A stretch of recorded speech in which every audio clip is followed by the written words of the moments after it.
បាទសូមអរគុណសម្រាប់លោកអ្នកបងប្អូនសាជាថ្មីម្ដងទៀតសម្រាប់ពេលនេះសម្រាប់លោកអ្នកបងប្អូនបានវិលមកកាន់ Channel Moharith Rin នៃគ្រូមហារិទ្ធយើងខ្ញុំសម្រាប់ថ្ងៃនេះខ្ញុំសូមនាំលោកអ្នកបងប្អូនសម្រាប់បទចម្រៀងជាបន្តបន្ទាប់នៅក្នុងសៀវភៅមួយឈុត4ក្បាលបាទនៅក្នុងបទចម្រៀងនេះទំព័រទី52តាមលេខរៀង22សារវ័នឆ្នាំថ្មីបើសិនបើលោកអ្នកបងប្អូនមិនទាន់បានជាវឬក៏មិនទាន់មានមេរៀនក៏ដូចជាសៀវភៅរំវងសារវ័នក្បាច់ឡាំលាវនោះទេសូមលោកអ្នកបងប្អូនបញ្ជាទិញដើម្បីក្នុងការយកទៅហាត់រៀនជាមួយនឹងមេរៀនក៏ដូចជាមួយនឹង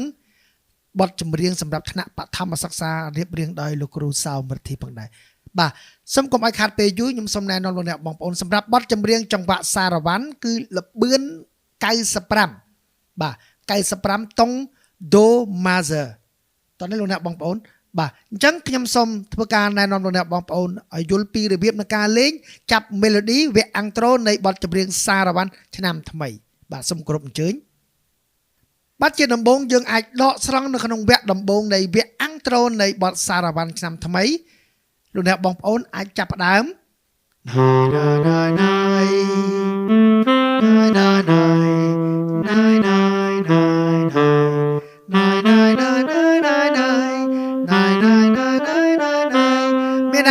យើងដកស្រង់វគ្គ clear ចុងក្រោយនៃ melody បទសារវ័នឆ្នាំថ្មីបើសិនបើលោកអ្នកបងប្អូនលេងបទចម្រៀងនេះមួយពេញលោកអ្នកបងប្អូននឹងដឹងថាតើវគ្គហ្នឹងនៅត្រង់ណាឥឡូវខ្ញុំសូមបង្ហាញទៅលើវគ្គដំបូងនៃវគ្គសាច់ភ្លេងទាំងមូលសារវ័នឆ្នាំថ្មី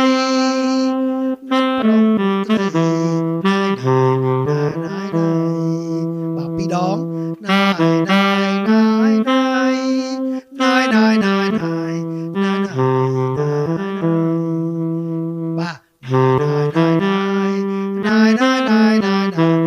ចំណុចហ្នឹងគឺយើងលេងពីរដងយើងយកចំណុចចុងក្រោយ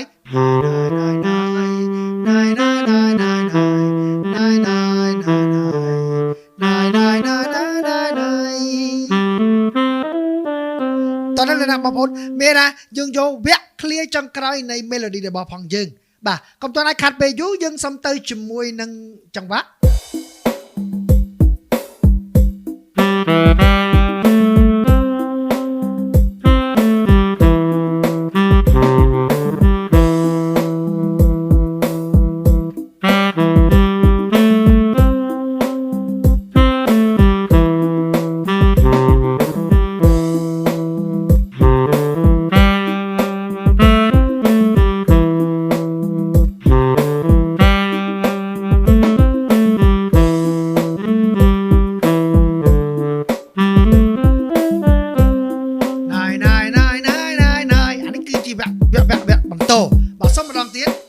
សុំម្ដងទៀតយើងទៅជាមួយនឹង metronome ដើម្បីផ្ដល់ភាពងាយស្រួលលោកអ្នកបងប្អូនតាគិតថាតើយើង melody របស់ផងយើងនឹងចូលនៅក្នុងចង្វាក់ទីប្រមាណនឹងការរាប់បញ្ចូលដើម្បីនៅក្នុងមេរៀនទី7នៅក្នុងសៀវភៅ book 1និយាយពី lead in note បាទ1 2 3 4 1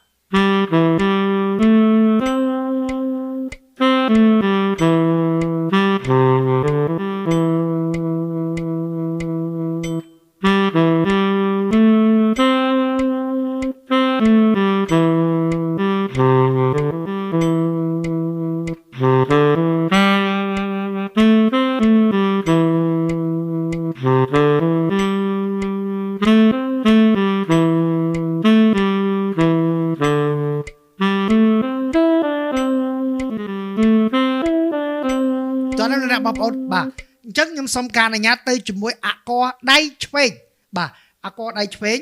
បាទអាក័រដូ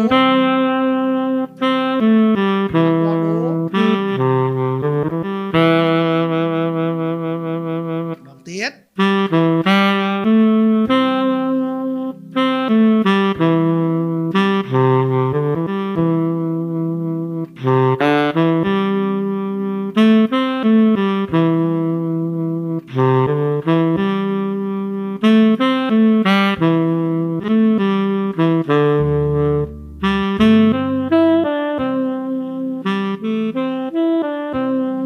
បទនេះងាយស្រួលមែនតើត្រឹមតែ3អាក័រដូចថាដូចមានអាក័រ Do Major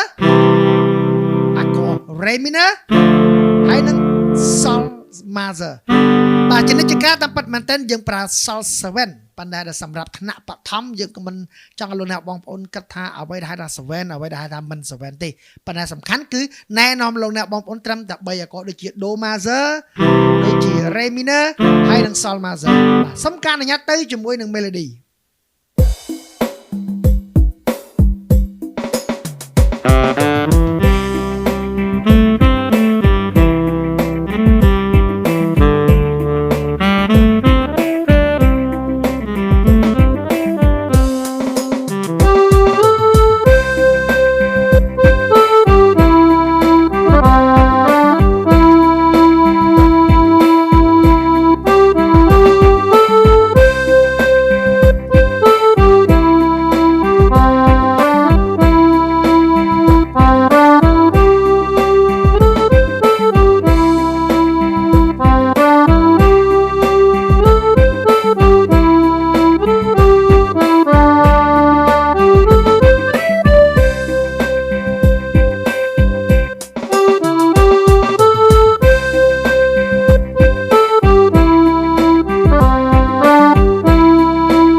បាទសូមអរគុណសម្រាប់អ្នកបងប្អូនផងដែរសម្រាប់បទចម្រៀងសារវ័នឆ្នាំថ្មីត្រឹមតែ10នាទី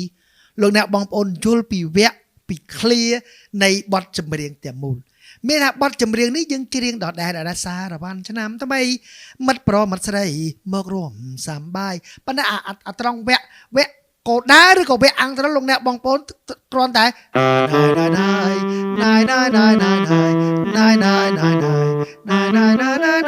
បតោ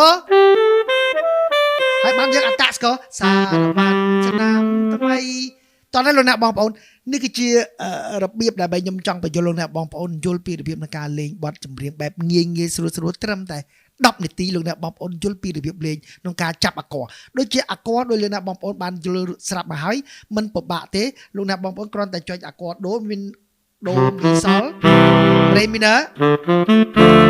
អាក័រសលយើងត្រឡប់នៃអាក័រសលនៃត្រឡប់ទី2មានថា inversion មានថា second inversion រេអញ្ចឹងរាជការស្រេចអញ្ចឹងសម្រាប់ខ្ញុំជាគ្រូមហារិទ្ធសូមថ្លែងអរគុណលោកអ្នកបងប្អូនបានចំណាយពេលត្រឹមតែ10នាទីងាយស្រួលក្នុងការហាត់រៀនលេងបទចម្រៀងរំវង់សារវ័នក្បាច់ឡាំលឿនជាចង្វាក់ប្រពៃណីជាតិរបស់ផងយើងនៅពេលនេះផងដែរសម្រាប់លោកអ្នកបងប្អូនដែលមិនទាន់បានជាវសិភៅមេរៀនក៏ដូចជាចម្រៀងសូមអាចខលតាមពីប្រព័ន្ធដូចជាប្រព័ន្ធ092និងប្រព័ន្ធ093ដែលលោកអ្នកបងប្អូនបានឃើញនៅក្នុងកន្លងនោះស្រេចហើយសូមជួយ comment ជួយ share ជួយ like នៅក្នុង channel របស់យើងខ្ញុំMoharith Rinដើម្បីឲ្យ channel នេះដល់លោកអ្នកបងប្អូនអ្នកនេះសម្បត្តិនៅឯក្រៅប្រទេសឲ្យលោកអ្នកបងប្អូនបានឃើញបានរៀនកំសាន្តដល់ពេលនេះខ្ញុំគ្រូMoharithសូមអរគុណ